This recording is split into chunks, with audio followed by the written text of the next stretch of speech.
আসসালামু আলাইকুম। আমার পাঠঘরের নতুন একটি ভিডিওতে আপনাদের স্বাগতম। আপনাদের সাথে আছি আমি ওসমান, নন ক্যাডার 37তম বিসিএস, এবং আমার সাথে আছেন মিস্টার আবির, ফ্যাকাল্টি মেম্বার আমার পাঠঘর। তো এই ভিডিওটি আপনাদের অনুরোধের একটি ভিডিও, যেহেতু পরীক্ষার বাকি আর বেশি নেই। জি স্যার। কত আজকে? 12 তারিখ পরীক্ষা না হ্যাঁ, স্যার? 12 তারিখ পরীক্ষা। খুব সম্ভবত আমরা আজকে 21 তারিখ। আজকে 21 তারিখ, 20 দিনই ধরতে পারি। স্যার। 20 দিনই ধরতে পারি। তো অনেকেই অনুরোধ করেছেন যে স্যার আমরা খাতায় কিভাবে তথ্য উপস্থাপন করব সেটা একদম বাস্তব বা প্র্যাকটিক্যালে দেখিয়ে দেওয়ার জন্য। তো আপনাদের সেই অনুরোধেই আজকের ভিডিওটি করা, এবং আজকে আমরা সেটা আপনাদেরকে দেখানোর চেষ্টা করেছি। তো মিস্টার আবি, জি স্যার। তুমি একটু যদি এই বিষয়ে তোমার মতামতটা যদি একটু বলতে, যে আসলে খাতায় ভালোভাবে উপস্থাপনের গুরুত্বটা কতটুকু? বেসিক্যালি দেখা যায় কি স্যার, খাতায় যদি আমরা ভালো একটা রেফারেন্স দিয়ে লিখে আসতে পারি, ধরেন কবি সাহিত্যিক মতো অনেক কিছু না বানাইয়ে, তো হয়তো বা একটা ভালো নাম্বার ক্যারি করা যায়। ভালো নাম্বার ক্যারি করা যায়। আর খাতা সুন্দর উপস্থাপনাটা, এইটাও একটু অনেক সময় দেখা যায় কি, যে আমরা যখন খাতা দেখি তখন আমরাও খাতা দ্বারা প্রভাবিত হয়ে যায়। আসলে পৃথিবীর কোনো মানুষই নিরপেক্ষ শেষ পর্যন্ত থাকতে পারে না, কোথাও না কোথাও একটু পক্ষপাতিত্ব চলেই আসে। আর মানুষ সবসময় সৌন্দর্যের পক্ষপাতিত্বই করে। আর আরেকটা বিষয় যেটা, সেটা হচ্ছে যে একটা খাতায় তো তুমি 10টা প্রশ্ন, ফর এক্সাম্পল 10টা প্রশ্ন তো তুমি একই রকমভাবে লিখে আসতে পারবে না। না তো এটা একটা স্যার, 10টা প্রশ্ন তো বিভিন্ন চ্যাপ্টার বা টপিকস থেকে হয়। না, বলছি তুমি একই রকম ভাবে লিখে আসতে পারবে না। না। তুমি নিজেই এক এক স্যাটিসফ্যাকশন নিয়ে লিখে আসতে পারবে না। দেখা গেছে বা 7টা প্রশ্ন তুমি খুব ভালোভাবে তুমি হ্যাঁ, নিজে হ্যাঁ, স্যাটিসফাইড, কিন্তু 3টা নিয়ে তুমি স্যাটিসফাইড না। এইখানে হলো আমাদের যে মেন্টাল গেমটা আমরা খেলি, বা যে মেন্টাল গেমটা আমাদের চালাক শিক্ষার্থীরা খাতায় যখন দেখি আমরা, তখন তারা এই মেন্টাল গেমটা খেলে। অর্থাৎ তারা দেখা যায় যে প্রশ্নগুলো তারা ভালো পারে, সেই প্রশ্নগুলোকে তারা শুরুতে লিখে তো আমরা অ্যাজ ইউজুয়াল আমরা প্লিজড। কিন্তু যখন শেষের দিকে যাই তখন আমরা নিজেরাই দ্বিধায় পড়ে যাই, আর ওই প্রশ্নটা তো ভালো লিখতে পারলো না, তো যাক, বাকিগুলো তো ভালো লিখছে, ও 7 পেতো, ওর ওইখানে আমরা 8 বা 9 দিয়ে দিলাম। এটা mental game, on kind of mental game. তো ঠিক আছে, আমরা একদম প্র্যাকটিক্যালি আপনাদেরকে দেখিয়ে দিচ্ছি। আপনারা শুরুতে দেখে নেন যে আমরা খাতা কিভাবে মার্জিন টানবো। তো মার্জিন টানার জন্য খুব বিশেষ কোনো নিয়ম অনুসরণ করতে হবে, বিষয়টা এরকমটা না। আপনারা সিম্পলি খাতায় মার্জিন টানার জন্য, ধরুন আমাদের একদম পরীক্ষাতে আপনারা যেরকম খাতা পাবেন ঠিক সেই রকমই একটি খাতা আমার কাছে আছে, ঠিক একই রকমের সেই কর্ণফুলী পেপারের খাতা।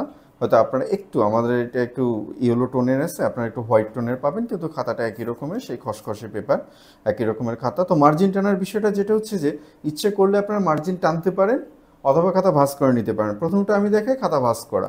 সিম্পলি এরকমভাবে ভাঁজ করবেন, ব্যাস, আমাদের ভাঁজ শেষ। অপর পিঠেরটা এভাবে ভাঁজ করে নিতে পারে। আর কেউ যদি বলেন যে আমি মার্জিন টানবো, অনেকে প্রশ্ন করছেন যে মার্জিন কি দিয়ে টানবো, লাল কলম, লাল কলম তো ব্যবহার করতে পারবেন নাকি, নীল কালি দিয়ে টানবো না পেন্সিল দিয়ে টানবো, সেটা আপনাদের ইচ্ছা, আপনারা যেইটা দিয়ে টানেন। কোনো এটা নিয়ে কোনো কনফিউশন নেই, বা কোনো কনফিউশন রাখার দরকার নেই। যেমন ধরুন আমি এটা পেন্সিল দিয়ে টানলাম, আপনারা ইচ্ছা করলে পেন্সিল দিয়ে টেনে নিতে পারেন। আবার কেউ বললেন যে না, আমি নীল কলম দিয়ে টানবো, সেটা আপনারা নীল কলম দিয়ে টানতে পারেন। এই যে আমরা নীল কলম দিয়ে টেনে দেখাচ্ছি, নীল কলম দিয়ে আপনি টানতে পারেন। তো খাতার দুপাশে এরকম একটা প্লাস্টিকের স্কেল ব্যবহার করবেন, খাতার দুপাশে পর্যাপ্ত জায়গা রাখবেন। এবং যে বিষয়টা আমাদের জন্য সবচেয়ে গুরুত্বপূর্ণ, সেই বিষয়টা হচ্ছে যে মার্জিন দেওয়ার পর এই যে জায়গাগুলো আছে আমাদের, এই জায়গাগুলোতে আপনারা লিখতে পারবেন না, বা এই জায়গাগুলোতে আপনারা কোনো কিছু লিখবেন না। বিষয়টা ক্লিয়ার?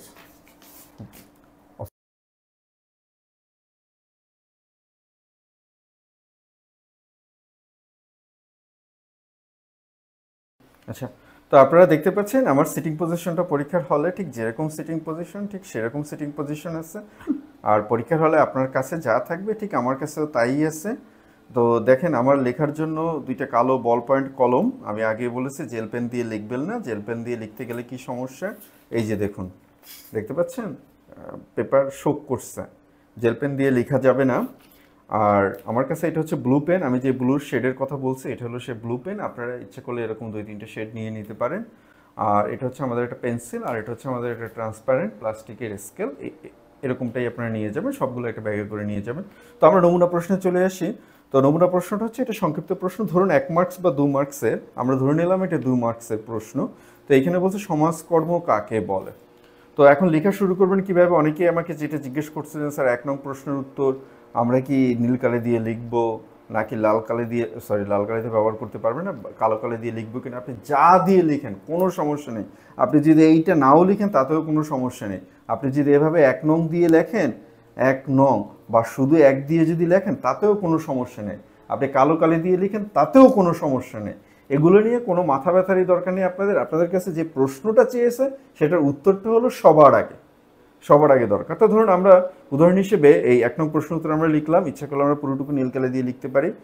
এইখানে আমরা এটাকে হাইলাইট করে দিতে পারি। তবে হাইলাইট করতে গেলে যে সমস্যাটা পড়তেছি দেখতে পাচ্ছেন, প্র্যাকটিক্যালি দেখিয়ে দিলাম। আমি বারবার বলছি জেল পেন ব্যবহার করবেন না এই কারণে, বা ওয়াটার কালার ব্যবহার করবেন না এই কারণে। তো আমরা এখানে ক লিখলাম, একটু ফাঁকা জায়গা রাখলাম, ফাঁকা জায়গায় রেখে আমরা সুসংগঠিত সমাজকর্ম ব্যবস্থা উত্তরটা শেষ করলাম। উত্তরটা শেষ করার পর খটা যখন আমরা লিখবো তখন একটু ফাঁকা রাখবো, আবার দৃষ্টিকটু ফাঁকা রাখবো না যে এইখানে ফাঁকা রেখে আমার পরের পৃষ্ঠায় চলে যাব, বিষয়টা এরকমটা না। এরপরে চলে আসুন আমরা আরেকটা প্রশ্ন চলে আসি, যে সেটা হচ্ছে আমাদের একটা ব্রড প্রশ্ন। ব্রড প্রশ্নটা হচ্ছে সমাজকর্ম বলতে কি বোঝায়। ধরুন এই প্রশ্নটার মার্ক হলো 10। তো যেহেতু এই টাইপের কোশ্চেন, তো আপনি একই রকমভাবে 2 নং প্রশ্ন উত্তর লিখলেন। 2 নং প্রশ্ন উত্তর লেখার পরে ভূমিকা, যে আপনারা অনেকেই প্রশ্ন করছেন যে স্যার এইভাবে সরাসরি ভূমিকা লিখবো কি না। সরাসরি ভূমিকা লিখতে পারেন, নাও লিখতে পারেন, এর জন্য মার্কস কাটা যাবে না। আপনি যেভাবে লিখেন মার্কস কাটা যাবে না। ভূমিকাকে নীল কালি দিয়ে লিখবেন না ভূমিকাকে কালো কালি দিয়ে লিখবেন, এইটার জন্য মার্কস কাটার কোনো সুযোগ নেই। কিন্তু আপনারাই দেখুন, যখন আপনারা দেখতেছেন তখন স্বাভাবিকভাবে আপনাদের খুব সম্ভবত নীল কালিটা দিয়ে যখন আমরা উত্তরটা করতেছি মাঝখানের পয়েন্টগুলো যখন নীল কালি দিয়ে লিখতেছে তখন এই পয়েন্টগুলো হাইলাইট হচ্ছে, আপনাদের চোখে দেখতে ভালো লাগতেছে। তো ভূমিকার পরে চলে আসি সংজ্ঞা। যখনই আপনি নির্দিষ্ট করে কোনো সংজ্ঞা লিখতে যাবেন, একটা সংজ্ঞা হচ্ছে আপনার নিজস্ব সংজ্ঞা যেটা আপনি আলোচনা করে নিয়ে আসবেন, আর আরেকটা সংজ্ঞা হচ্ছে প্রামাণ্য সংজ্ঞা। নিজস্ব সংজ্ঞা আপনি যা লিখেন কোনো সমস্যা নেই, আপনার মতো করে আপনি লিখেন, কিন্তু প্রামাণ্য সংজ্ঞাগুলো যখন লিখবেন তখন এই বিষয়টা খুব গুরুত্বপূর্ণ। প্রামাণ্য সংজ্ঞার বেলায় আপনি যে সংজ্ঞাটা হুবহু লিখতে হয়, এটা নিয়ম, সংজ্ঞাটাকে পরিবর্তন করা যায় না। তো প্রামাণ্য সংজ্ঞা আপনি 1টা বা 2টা বা 3টা মার্কসের উপর নির্ভর করে লিখবেন। যেমন আমি এইখানে 1 মার্কসের জন্য যখন আমি লিখেছি বা 2 মার্কসের জন্য যখন আমি লিখেছি তখন এইখানে প্রামাণ্য সংজ্ঞাটা আমরা দেইনি। কিন্তু যদি নির্দিষ্ট করে বলে দিত যে প্রামাণ্য সংজ্ঞা দিন, তখন আপনি প্রামাণ্য সংজ্ঞা লিখতেন। তো প্রামাণ্য সংজ্ঞা লেখার সময় এইভাবে আপনি ক, খ বা এ, বি দিয়ে লিখে নিতে পারেন। এবং প্রামাণ্য সংজ্ঞা লেখার সময় আপনি এইভাবে ব্লু পেন দিয়ে আপনি প্রামাণ্য সংখ্যাটাকে লিখে দিতে পারেন। তো প্রামাণ্য সংখ্যাটা লেখার পরে আমাদের বাকি যে জায়গাগুলো সেটা হচ্ছে আমরা প্রত্যেকটা পয়েন্ট লিখবো। ধরেন আমরা এইখানে পয়েন্টটা লিখলাম, ধরুন আলোচনা, আমরা পয়েন্টগুলো লিখলাম এভাবে আলোচনার পরে ধরুন আপনি লিখলেন বিষয়বস্তু, ইচ্ছা করলে আপনি নিচে দাগ দিতে পারেন। তো দেখা গেছে যে পরীক্ষার যখন এত বেশি প্রেশার থাকবে, একটা পরে গিয়ে আপনি লাল কালি, নীল কালি, সবুজ কালি কোনো কিছুই খুঁজে পাবেন না। এগুলো হয়তো বা অনেকটাই বলার জন্য বলা, তবে উত্তরটা পরিষ্কার করে আপনাকে লিখতে হবে। এটা হলো আপনার জন্য সবচেয়ে গুরুত্বপূর্ণ। উপসংহার, যে প্রশ্নের উত্তরটা আমি আগেও দিয়েছি যে উপসংহার লিখবেন কি লিখবেন না, এটা লিখলেও সমস্যা নেই, না লিখলেও সমস্যা নেই, আপনি উপসংহার লিখে উত্তরটাকে শেষ করে দেন। আরেকটা বিষয় খুব গুরুত্বপূর্ণ, সেটা হচ্ছে ধরুন আপনি এই উত্তরটা লিখতে গিয়ে আপনার এইখানে উত্তরটা শেষ হয়ে গেল, এভাবে একটা চিহ্ন দেবেন যেটাকে বলা সমাপ্তি চিহ্ন। এভাবে একটা সমাপ্তি চিহ্ন দেবেন। এখন এই জায়গাটুকু যে খালি আছে এই জায়গাটুকু নিয়ে আপনার টেনশন করার দরকার নেই, আপনি এভাবে পরের পেজ থেকে নতুন উত্তর লেখা শুরু করুন।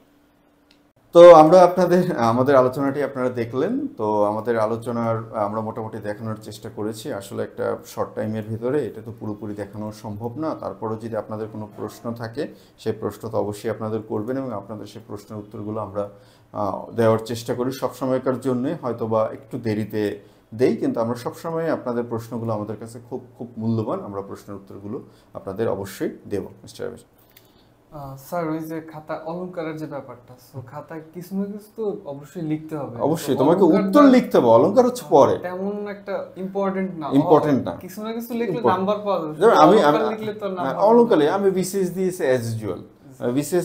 সর্বশেষ তোমার বিএড পরীক্ষা দিলাম অ্যাজ ইউজুয়াল, আমি কোনো অলংকার করিনি। এরপরে তোমার ল পরীক্ষা দিলাম, সেটাও অ্যাজ ইউজুয়াল, মানে এলএলবি পার্ট 1 পরীক্ষা দিলাম, সেটাও অ্যাজ ইউজুয়াল। তো এই ধরনের বিসিএস বা এই টাইপের পরীক্ষাগুলোতে যারা খাতা দেখেন তারা খুবই এক্সপার্ট ব্যক্তি হন। তো তাদেরকে কেবলমাত্র অলংকার দিয়ে তুমি স্যাটিসফাই করতে পারবে না। তো আর আরেকটা বিষয় কি স্যার, ভয়াবহ বিষয় স্যার, অ্যাজ এ স্টুডেন্ট যখন আমি স্যার আমার একাডেমিক ক্যারিয়ার মানে একাডেমিক পরীক্ষাগুলো দিতাম, তো ভাবতাম যে স্যারেরা এটা দেখবে না বা ইগনোর করবে, কিন্তু আসলে ব্যাপারটা ওরকম না। আসলে ব্যাপারটা আমি যে প্রশ্নের উত্তরটা লিখতেছি সেটা সে খুব ভালো মতোই জানে, আমি যে কিছু অল্প বাদ দিয়ে লেখমু বা অন্য কিছু নতুন করে আনিয়ে লেখমু এরকম করার সুযোগ নেই। আচ্ছা, তুমি গুড পয়েন্ট, তোমাকে একটা ধন্যবাদ যে অনেকেই আমাকে প্রশ্ন করছেন এবং আমার কমেন্টেও তুমি দেখছো যে এটা বলছে যে স্যার আমার অমুক বড় ভাই অমুকে বলছেন স্যার এটা খাতা দেখেন না, পুরো দেখার সময় পান না। বিষয়টা অনেকটাই সত্যি, অনেকগুলো খাতা থাকে, টিচার অতটা পুরো দেখার সময় পান না, সেটাও ঠিক। কিন্তু আমরা শিক্ষক, আমরা যখন খাতা দেখি সবচেয়ে ইন্টারেস্টিং বিষয়টি হলো লাল কলমটা ঠিক যেইখানে ভুল ওইখানে গিয়ে পড়বে। তো মাঝে মধ্যে আমি যখন খাতা দেখি তখন তো আমার পাশে বসো বা আমরা কোচিংয়ের আমাদের যখন খাতাগুলো যখন দেখি তখন তো তুমি প্রশ্ন করো যে স্যার এই ভুলটা তো আমি পেলাম না, আপনি পেলেন কিভাবে।